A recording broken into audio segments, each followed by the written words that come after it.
अब राजा चंदूलाल का संवाद आया है। संत महाराज श्री सुखराम जी ने सीवणीरो राजा चंदूलाल बूझियो। सुखराम जी महाराज जब गाड़ी के रास्ते से जा रहे थे तो रास्ते में शिवनी आया और शिवनी का राजा चंदूलाल था। उनके साथ संवाद हुआ, ज्ञान चर्चा हुई, भक्ति के बारे में सब बातचीत हुई। ये सब बातचीत महाराज ने अपने लिए की है ताकि अपने को भक्ति का जो भी प्रश्न है, उत्तर है, अपने शंकाएं हैं, उस सब का समाधान इस संवाद के माध्यम से हो जाए। तो राजा ने क्या पूछा, थे सात बाजो थारे भेग तो कोनी। जद संत सुखराम जी बोलिया, राजा ऐसा भेख हमारा, बेदी जके भली विधि जाने, कर्मी लखे सारा।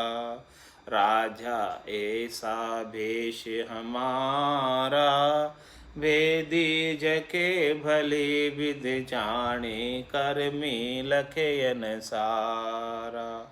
राम रटे परमेश्वर प्यारा, रहे कर मासू न्यारा। राम रटे परमेश्वर प्यारा, रहे कर मासू न्यारा। राजा ऐसा भेष हमारा। महाराज फरमाने कि हे राजा, देखो हमने भेष जो पहनाया है वो आत्मा को पहनाया।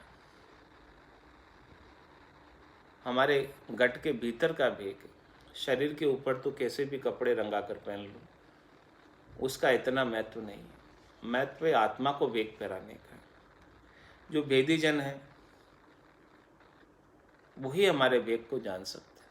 जिनको साधना का भेद पता है, जिनको ऐसा कैवल्य का ज्ञान पता है, वो हमारे भेग को जान पाते हैं। और जो बाहर के करनी और क्रियाओं में लगे रहते हैं, तीन लोकों के फलों के अंदर लगे रहते हैं, जिनको मोक्ष प्राप्ति की कोई इच्छा नहीं है, जिन्हें शरीर संसार इंद्रियों वस्तुओं के सुख ही चाहिए, उनको ऐसा भेद समझ में नहीं आता, उनको ऐसा भेद दिखाई नहीं देता। महाराज फरमारे, हम तो राम जी को रटते हैं, प्यारे परमेश्वर को, और सब प्रकार के कर्मों से दूर रहते हैं। हम किसी प्रकार के कर्म नहीं करते, और जो कर्म किए हुए संचित उनको भी राम जी को रटकर काट देते हैं। कै सुख राम शरण हर तेरी, ऐसी मोय बताई, भजन किया सु कर्म कटेला, कटे पलक के माय। जो संचित कर्म में कट जाते हैं, प्रारब्ध कर्मों को सहज सहज वृत्ति के अंदर भोग लेते हैं, और नए क्रियमान कर्म कोई बंधते नहीं हैं, क्योंकि हम राम रटे परमेश्वर प्यारा।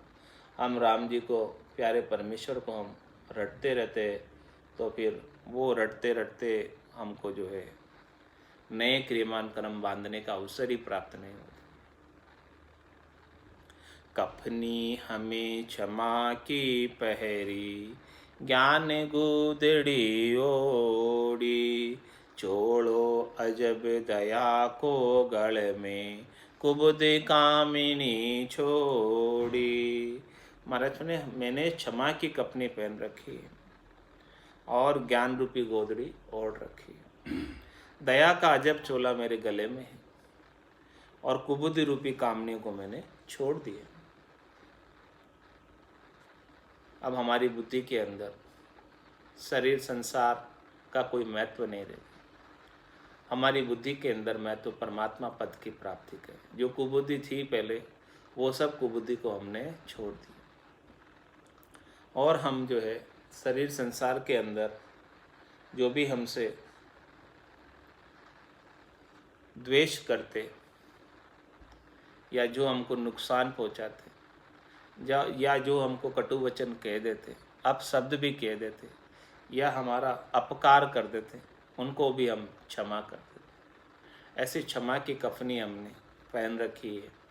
क्षमा कर देने से उनके प्रति जो द्वेष का भाव था, वो द्वेष का भाव हमारा नहीं रहता, और नहीं रहने की वजह से हमें उनका बदला लेने के लिए वापस जन्म दर के नहीं आना पड़ता, और हमारे भीतर से उनका जो बोझ है वो बोझ भी दूर हो जाता।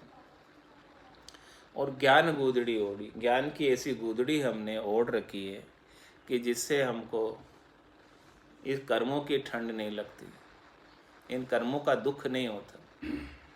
ये कर्मों की जो शीत है, ये बड़ी रात्रि, बड़ी शीतकालीन रात है ये कर्मों की, जो बहुत दुखी करती है। तो हमने ज्ञान की गोदड़ी को ओढ़ लिया है, तो ये अब कर्मों की जो शीत है, ठंडी शीत लहर है, वो हमको परेशान नहीं कर सकती। चोलो अजब दया को गल में, और हमने प्राणी मात्र के लिए, जीव मात्र के लिए दया का भाव गट में पाला हुआ है। ऐसा चोला हमने धारण किया हुआ है और कुबुद्धि को सबको छोड़ दिया। रमता संग रमो जग माही, इण मन को शिष्य कीना, सत्य सबद सो करु हमारा, तत् तिलक सिर दीना। रमतीत राम जो आत्मा रूप में सब में विराजमान है, उनके संग जगत में रहता हूँ। ऐसे राम जी का सानिध्य मुझे हमेशा प्राप्त है। सबके अंदर मैं राम रूप ही देखता हूँ, सबको, सबके अंदर मैं राम जी का ही दर्शन करता हूँ। तो राम जी अब मेरे से कहीं दृष्टि से ओझल नहीं हो सकते, छिप नहीं सकते। यही आरती, यही पूजा, राम बिना दर से नहीं दूजा। रमता संग रमू जग माई, हमेशा राम जी का सानिध्य मुझे प्राप्त है। और इन मन को शिष्य किया, और इस मन को शिष्य बना रखा है। और जो भी ज्ञान देना हो, मैं इस मन को, इस बांदा को ज्ञान देता हूँ। ये मेरा मन जब समझ जाए तो सारा कार्य हल हो जाए। मन लग जाए तो फिर चाहिए ही क्या, कुछ नहीं चाहिए। मन के लग जाने पर सब काम जो है सफल हो जाता है। तो हमने ज्ञान सारा मन को दिया, अपने ही मन को शिष्य बनाया, और उसको शिष्य बनाकर परमात्मा प्राप्ति का उपाय किया, ताकि ये मन जो है ज्ञान को धारण करके ज्ञान का आनंद प्राप्त करे और शब्द रूप रस गंध स्पर्श की ओर आसक्त नहीं हो। सत्य शब्द सो गुरु हमारा, हमारे गुरु भी है। वो कौन है? सत शब्द है, वो आत्मा का गुरु। आत्मा निरंजन है, परमात्मा निरंजन है। इस निरंजन आत्मा को निरंजन परमात्मा में मिलाने के लिए आत्मा का गुरु सत शब्द है, निज नाम है, कुदरत कल नेंचर है, वो भी निरंजन है। ऐसा गुरु जो है हमने धारण किया है, और ऐसे गुरु को धारण करके ये आत्मा परमात्मा में मिली है। और तत्व तिलक सिर दीना, हमने, हमारे सिर के ऊपर तिलक भी है, लेकिन वो तत्व ज्ञान का तिलक है। ऐसा तिलक है जिसका आनंद हमेशा बना रहता, ज्ञान का आनंद गट के भीतर, ब्रह्मांड के एरिया के अंदर आता रहता। ऐसा तिलक हमने हमारे ऊपर धारण किया हुआ है। पांचवा ज्ञान है, केवल्य ज्ञान है, तत्व ज्ञान है, चार ज्ञान से बिल्कुल अलग ज्ञान है। पोथी पाठ वेद सब गीता, अणबे का पठ खोलू, द्वादश मंत्र गायत्री मेरे, सत्य शब्द मुख बोलू। महाराज में हमारे पास पोथी भी है, पाठ भी है, सारे चारों वेद भी है, और गीता भी है। हमारे जो अणबे ज्ञान है इसमें सब आ जाता है। इस अणबे ज्ञान को कोई समझ ले, धारण कर ले, सुन ले, तो उसे और कुछ भी करने की आवश्यकता नहीं रह जाती। ये ऐसा ज्ञान है जिसे प्राप्त कर लेने के बाद कुछ भी प्राप्त कर लेना शेष नहीं रह जाता। तो हमारे पोथी, पाठ, वेद, गीता सब ये अणबे का ज्ञान है। इस अणबे के ज्ञान के अंदर सब कुछ समाहित है, कुछ भी बचा नहीं है अलग। और महाराज में द्वादश मंत्र गायत्री मेरे द्वादश मंत्र भी है। ओम नमो भगवते वासुदेवाय गायत्री मंत्र भी है। ओम भूर्भुवस्सुः तस्य वितुर्वरेण्यम भर्गो देवस्य धीमहि धियो यो न प्रचोदयात्। जो हम सत शब्द का उच्चारण करते, वही हमारे गायत्री मंत्र है, और वही हमारे द्वादश मंत्र है। ये सत शब्द का उच्चारण कर लेने के बाद अलग अलग से किसी भी मंत्र को साधने की आवश्यकता नहीं रह जाती।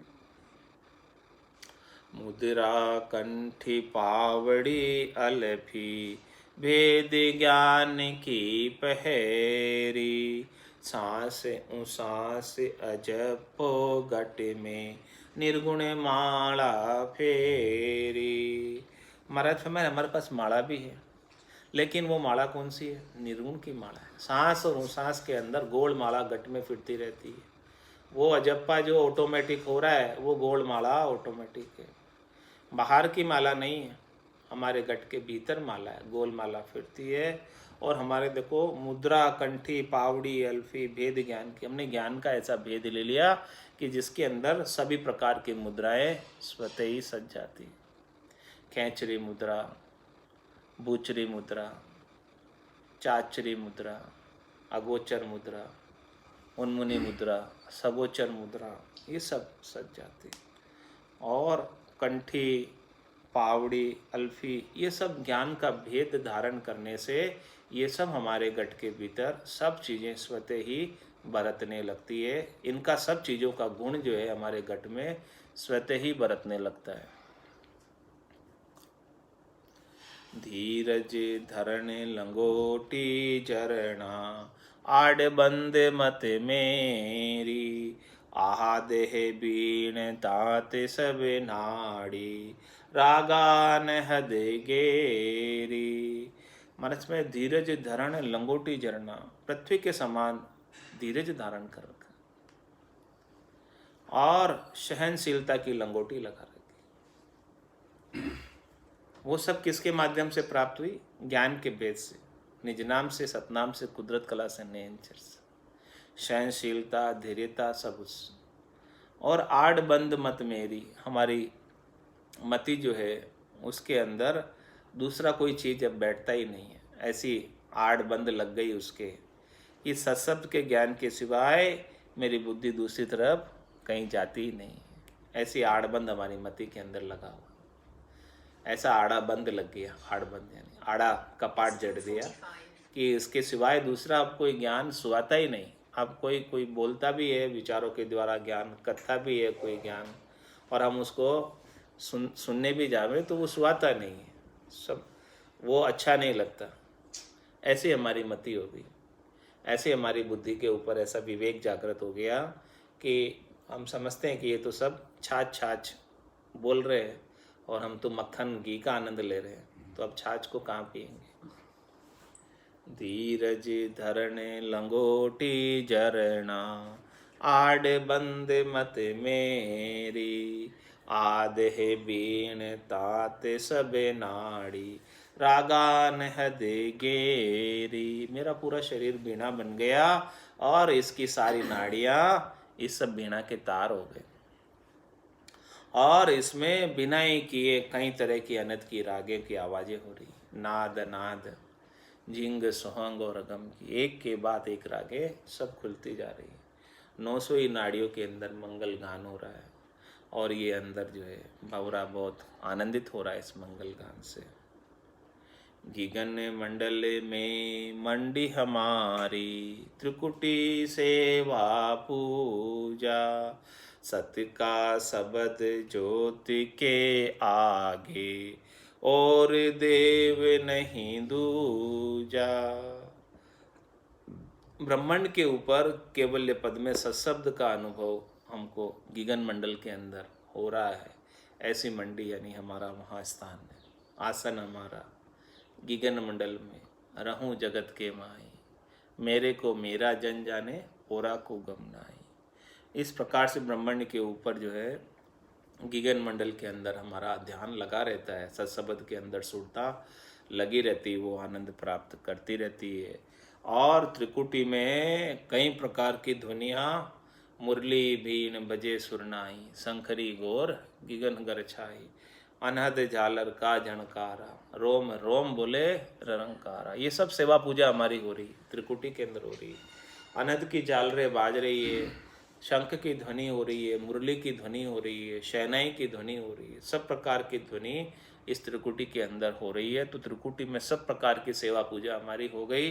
अब अलग से कोई सेवा पूजा करने की आवश्यकता नहीं रह गई। ऐसो समयो सदाई हमारे, 8 पौर क्या सांझ। ऐसा समय हमारा 8 पौर का सेवा पूजा का, अब कोई सांझ सवेरे का, प्रातःकाल संध्या वंदन, मध्याह्न संध्या वंदन और संध्या का संध्या वंदन, ये त्रिकाल संध्या जो है इन सबको नमस्कार कर दिया। ये सब हम हमारे नमस्कार कर दिया इनको, और हमारे सब जो है ये 24 घंटे की सारी आरती सेवा पूजा सब हो रही है। यही आरती यही पूजा, राम बिना दर से नहीं दूजा। तो घिगन मंडल में मंडी हमारी, त्रिकुटी सेवा पूजा, सत का सबद ज्योति के आगे, और देव नहीं दूजा। महाराज हमारे कि हमारा जो सत का शब्द है वो ज्योत के भी आगे, प्रकाश से भी आगे है, और इसके सिवाय नीचे के हमारे कोई देवता नहीं है। ये सबसे परम ऐसा सत का शब्द है जहाँ पर सब कुछ समाप्त हो जाता है। निरखत निरखत गिगन को सबे चैन मिट जाए, जो नर को सुखराम के नींद करा शिवाय। जिसका कुछ चैन ही नहीं है, जो अनिर्वचनीय है, वचनों में कहकर बता भी नहीं सकते, ये सब चैन है वो सब उल्ले। तो हमारा जो सत का शब्द है, जहाँ पर ज्योत दिख रही है, उजाला दिख रहा है, धुनिया हो रही है, उससे भी आगे का है। ये ज्योत उजाला ध्वनिया तो अष्टांग योग सांख्य योग के अंदर भी पूरब की साधना में भी आ जाती है, लेकिन महाराज फरमाने कि हमारा शब्द उससे भी आगे का है। सत का शब्द ज्योति के आगे, और देव नहीं दूजा। हमारा और कोई इष्ट नहीं है, अब हमारा और कोई देव दूसरा नहीं है, एक ही ये देव है। सत का शब्द ही हमारा देव है, और इसी देव की हम आराधना करते हैं, इसी देव की उपासना करते हैं, इसी देव का नाम हम न्यारा शब्द को रटते रहते हैं, और इसी देव में हमको मिलना है, गुरुपद देश में ही हमें मिलना है। अला पिंगला करे आरती, अनहद जालर बाजे, चित मन सूरत हजूरी चाकर, गिगन शब्द धुन गाजे। महाराज में त्रिकुटी में जब शब्द आता है तो वहाँ अला और पिंगला दोनों नाड़ियाँ, राइट साइड से कौन सी नाड़ी आती है? पिंगला, सूर्य नाड़ी, और लेफ्ट साइड से कौन सी आती है? इडा, चंद्र नाड़ी। ये सूर्य नाड़ी और चंद्र नाड़ी ये दोनों सत्शब्द की आरती उतारती है, पाँव पखालती है। यहाँ त्रिवेणी संगम में तीनों नदियाँ आकर मिलती है, और सुखमणा बीच ऊपर से आती है, यहाँ से पीछे से सेंट्रल से मेरुदंड से ऊपर होती है, यहाँ आती है। तो यहाँ तीनों नदियों का मिलन होता है, संगम होता है, प्रयागराज है।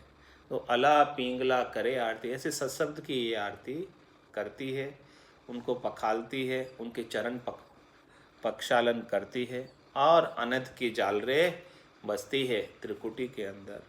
और उनकी हाजिरी कौन कौन खड़े उनको सुनने वाले? चित मन सूरत हजूरी चाकर, ये सब खड़े रहते हैं उनकी चाकरी में। ऐसी सेवा पूजा हो रही है, और सेवा पूजा को देखने वाले कौन है? हाजिरी में कौन है? चित्त, मन और सूरत, ये सब भी उनके हाजिरी में खड़े। ऐसे सत्शब्द की आरती उतारी जा रही है, और अनंत की जालरे बाज रही है, और उसको चित्त उसका अनुभव कर रहा है, मन उसका अनुभव कर रहा है, सूरत उसका अनुभव कर रही है त्रिकुटी में। और गिगन शब्द में धुन गर्जना हो रही है, ऐसे सत्शब्द की धुनी की गर्जना गिगन मंडल में हो रही है, ब्रह्मांड के एरिया में हो रही है। इसीलिए महाराज फरमा रहे हैं, चंदूलाल से कह रहे हैं, देहरो भेष सकल सो माया, असत सत्य नहीं कोई, जे कोई भेष शब्द को साजे, मोक्ष मिलेगा सोही। मोक्ष तो उसे ही प्राप्त होगा जो ऐसा शब्द का भेष इस आत्मा के ऊपर पहना देगा।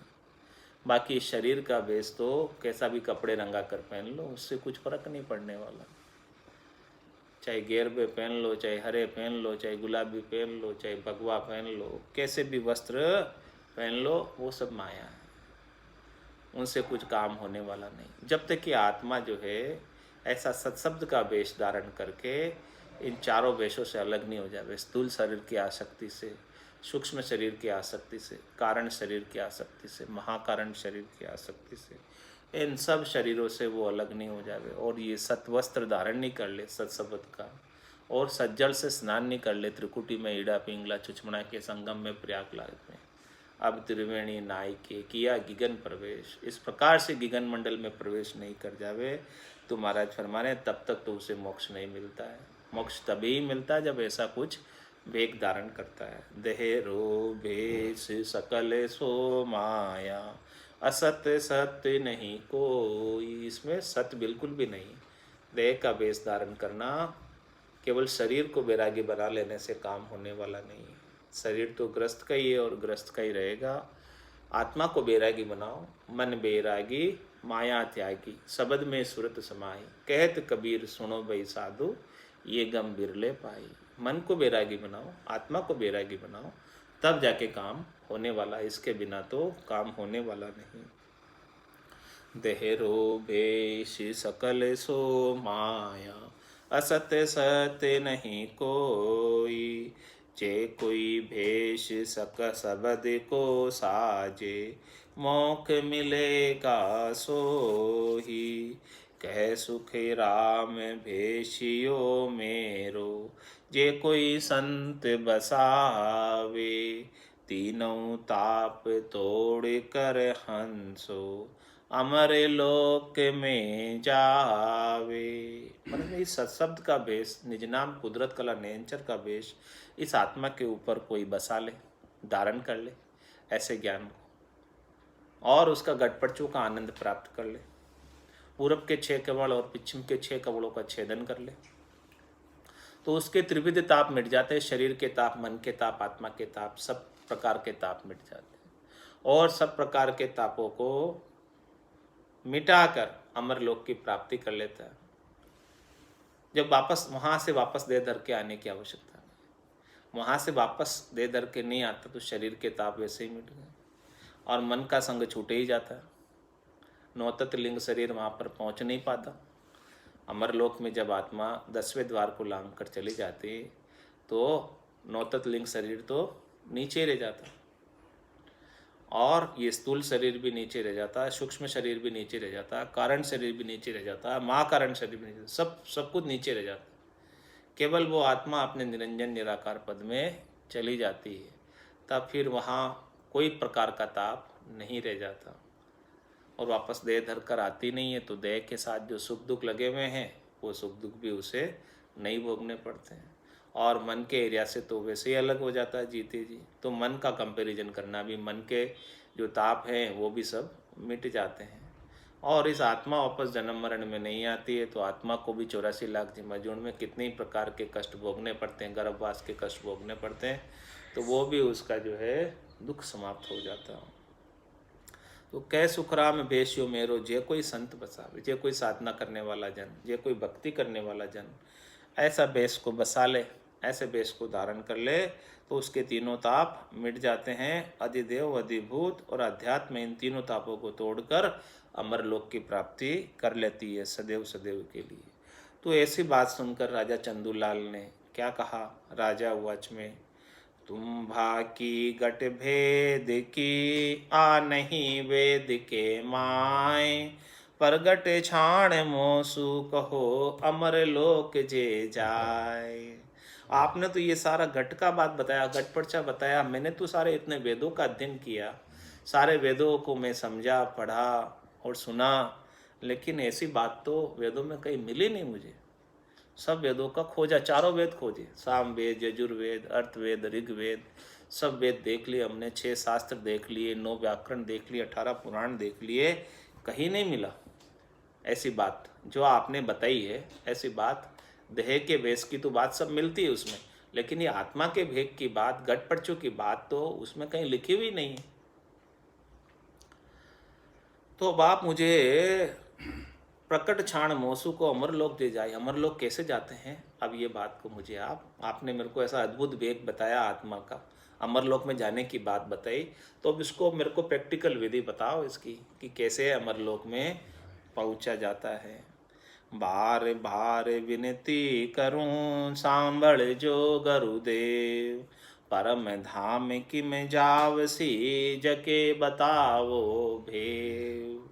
वो तो ऐसा आत्मा का भेद सुनकर ही राजा तो नतमस्तक हो गया और कह रहा है कि बार बार विनती करो। मैं तो अब बारंबार आपको विनती करता हूँ, हे गुरुदेव मेरी पुकार सुनो और परम धाम में किस प्रकार से जाऊं इसका मुझे भेद बता दो। सुखोवाच में आप महाराज कहते हैं उनको भेद बता रहे सारा। राजा है ऐसा जन कोई होने काल ईश्वर सो आगे ज्ञान बतावे मोई।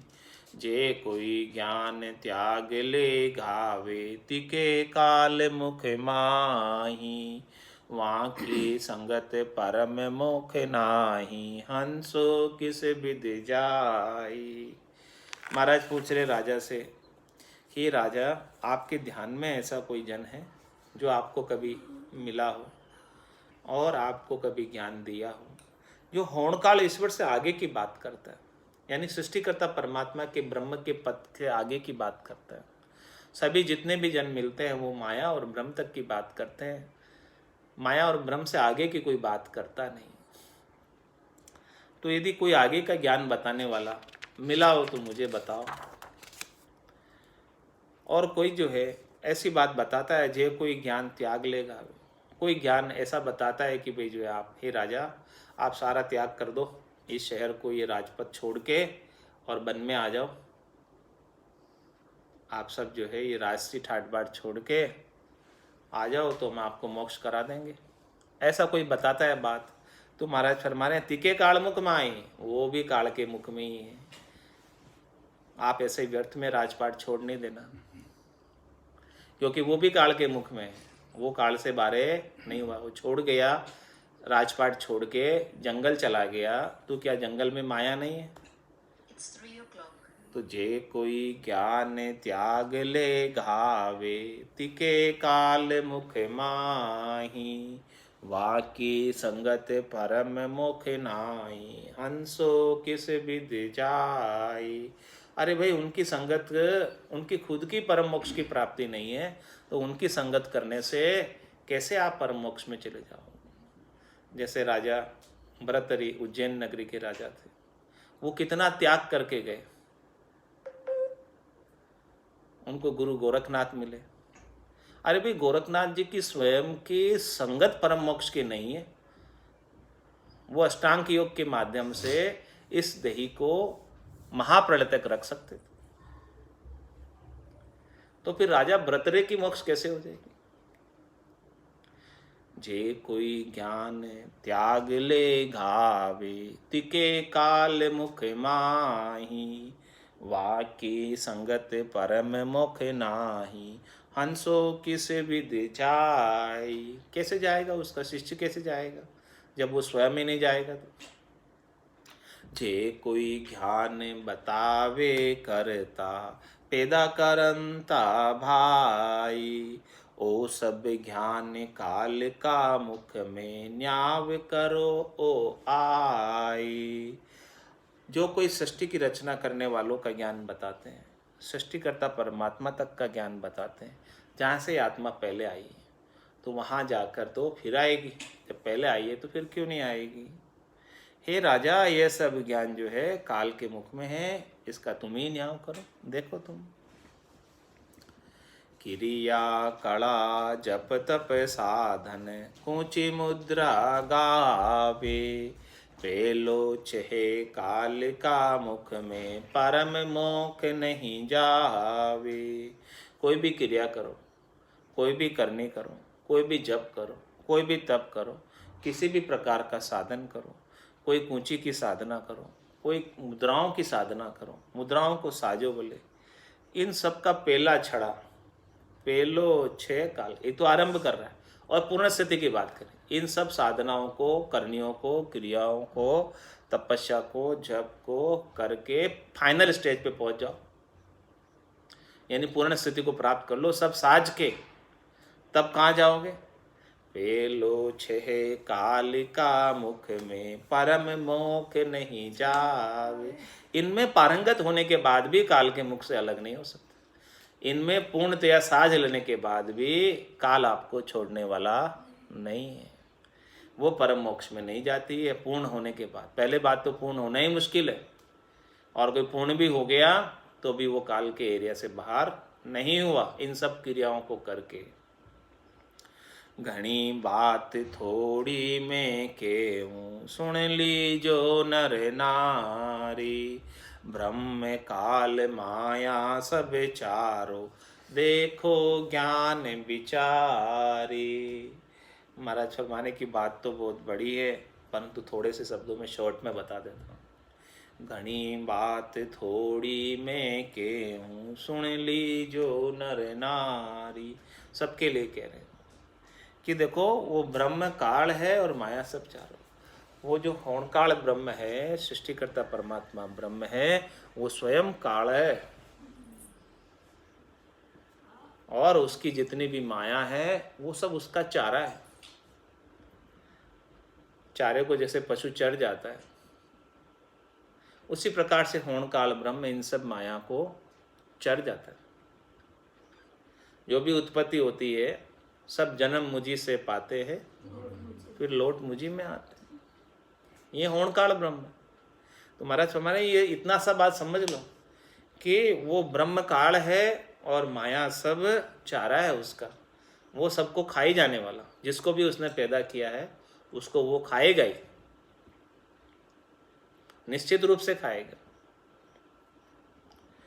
देखो ज्ञान विचारी, इस प्रकार से महाराज फरमा रहे हैं ये ज्ञान का थोड़ा विचार करो। देखो 4 काया तक तो काल की पहुँच है, 5वीं काया दिव्य काया होने पर काल की पहुँच। ये 4 काया तक जो भी जीव है, 3 लोक 14 भवनों में रहने वाले जो भी जीव है, 3 लोक भवन चतुर्दश, एक काल को ग्रासा, सदगुरु मेहर बिना नहीं छूटे, जन्म मरण बहुत। वो पंचम काया जब तक प्राप्त नहीं होती है, स्थूल शरीर, सूक्ष्म शरीर, कारण शरीर, महाकारण शरीर के अलावा जो सत काया है, दिव्य काया है, पंचमी काया है, वो सदगुरु के भेद से आत्मा के ऊपर सत्शब्द की जब तक धारण नहीं होती है तब तक तो वो सबको खाई जाता है। 4 काया तक खा जाता है। तो 5वीं काया दिव्य काया होने पर काल की पहुंच नहीं हो सकती। 4 काया सो माया रे भाई, 5वीं काया दिव्य काया संत काया है। कै सुखे राम काल सु बारे, जे जन सत पद गावे। हद को छाड़ तजे बेहद को, ब्रह्म उलंग हंस जावे। मतलब हंस कब जाएगा? जब वो ब्रह्म को उलंघेगा। जब तक हद को छाड़कर बेहद में चला गया तो बेहद तो ब्रह्म है, वो बेहद को भी उलंघ कर आगे नहीं जाएगा, तब तक तो वो वापस कुल में ही जन्म मरण में आता रहेगा। उसको उलंघ के आगे जाना पड़ेगा। हद को छाड़ गयो बेहद में तो ही ऋतु फिर है, उसको उलंघेगा नहीं तो वापस रिटर्न आ जाएगा। तुम्हारा काल से बारे वो है जो हद और बेहद दोनों को उलंघ के आगे चला गया। ज़्यादातर क्या करते, हद को छोड़कर बेहद तक का उपाय कर लेते, माया को छोड़कर ब्रह्म तक का उपाय कर लेते, माता के देश की छोड़कर पिता के देश में चले जाते, लेकिन वहाँ से तो आने की रीत है। कै सुखी राम में काल सु बारे, जे जन सत पद गावे। हद को छाड़ तजे बेहद को, उसको भी छोड़ना पड़ेगा। हद को भी छोड़ो, बेहद को भी छोड़ो, और ब्रह्म उलंघ हंस जावे। इस प्रकार से ब्रह्म को उलंघ कर ब्रह्म के पद से अलग होकर केवल पद आनंद पद में मिलोगे, तब कुल से बाहर होगे, बैरागी होगे, और तब जाके ये आत्मा के ऊपर बैराग धारण होगा। तभी ये आत्मा जो है बार बार जन्म मरण में नहीं आएगी। बोलो राम सद्गुरु देव जी महाराज ने दिन्य हो। परम दयाल सद्गुरु सुखराम जी महाराज ने दिन्य हो। अनंत श्री सद्गुरु सुखराम जी महाराज के ज्ञान स्वरूप भगवान ने केवली भगवंता ने दिन्य हो। दिन्य हो। जीवा तारण जहाज ने दिन्य हो, दिन्य हो। मोक्ष के मालिका ने दिन्य हो, अनंत कोटि संताने दिन्य हो। राम सभा में राम राम महाराज।